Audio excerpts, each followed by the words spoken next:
PM Shri പദ്ധതിയിൽ തീരുമാനമെടുക്കാതെ സംസ്ഥാന മന്ത്രിസഭ. പദ്ധതി നടപ്പിലാക്കുന്നതിൽ CPI മന്ത്രിമാർ എതിർപ്പ് അറിയിച്ചു.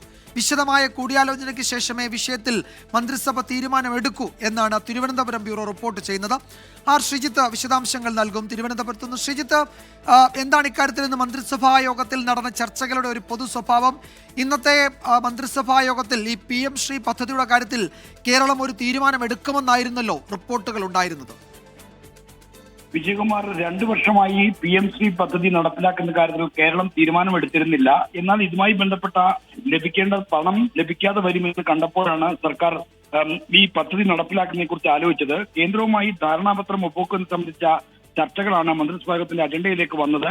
എന്നാൽ ഈ കാര്യത്തിൽ വിശദമായ കൂടിയാലോചനകൾ വേണം, ചർച്ച വേണമെന്ന് മന്ത്രിമാർ ആവശ്യപ്പെട്ടു. CPI മന്ത്രിമാരും പദ്ധതി നടപ്പിലാക്കുന്നതിനോടുള്ള തങ്ങളുടെ പാർട്ടിയുടെ എതിർപ്പ് ഉണ്ടെന്ന് അറിയിച്ചു. ഇതോടുകൂടിയാണ് വിശദമായ കൂടിയാലോചനയ്ക്ക് ശേഷം മാത്രം തീരുമാനമെടുത്താൽ മതി എന്ന ധാരണ മന്ത്രിസഭാ യോഗത്തിൽ ഉണ്ടായത്.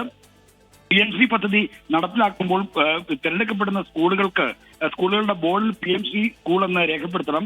ഒരു ബ്ലോക്ക് ലെവലിൽ പരമാവധി 2 സ്കൂളുകൾ വരെയാണ് ഇത്തരത്തിൽ PM ശ്രീ പദ്ധതി പ്രകാരം ഏറ്റെടുക്കുന്നത്. അതിന് ഒരു സ്കൂളിന് 85 ലക്ഷം രൂപ മുതൽ പരമാവധി 2 കോടി രൂപ വരെ ലഭിക്കുന്ന പദ്ധതിയാണ്. സ്കൂളുകളുടെ അടിസ്ഥാന സൗകര്യ വികസനവും മറ്റു പഠന സൗകര്യങ്ങളും നിലവാരം മെച്ചപ്പെടുത്താനുള്ളത് അടങ്ങുന്ന ഒരു സ്കീമാണ് ഈ PM പദ്ധതിയുമായി ബന്ധപ്പെട്ട് വരുന്നത്. ഇക്കാര്യത്തിൽ സർക്കാരിന് ഏതാണ്ട് 1186 കോടി രൂപയുടെ കുടിശ്ശികയുണ്ട്. അതുകൊണ്ടാണ് പദ്ധതി നടപ്പിലാക്കുന്നതിനെ കുറിച്ച് ആലോചിക്കുന്നതാണ് പൊതുവിദ്യാഭ്യാസ വകുപ്പിന്റെ വിശദീകരണം. വിശദമായ കൂടിയാലോചനയ്ക്ക് ശേഷമേ വിഷയത്തിൽ മന്ത്രിസഭ തീരുമാനമെടുക്കൂ. CPI മന്ത്രിമാർ ഇന്നത്തെ മന്ത്രിസഭാ യോഗത്തിൽ ഈ വിഷയത്തിൽ വിയോജിപ്പ് പ്രകടിപ്പിക്കുകയും ചെയ്തു.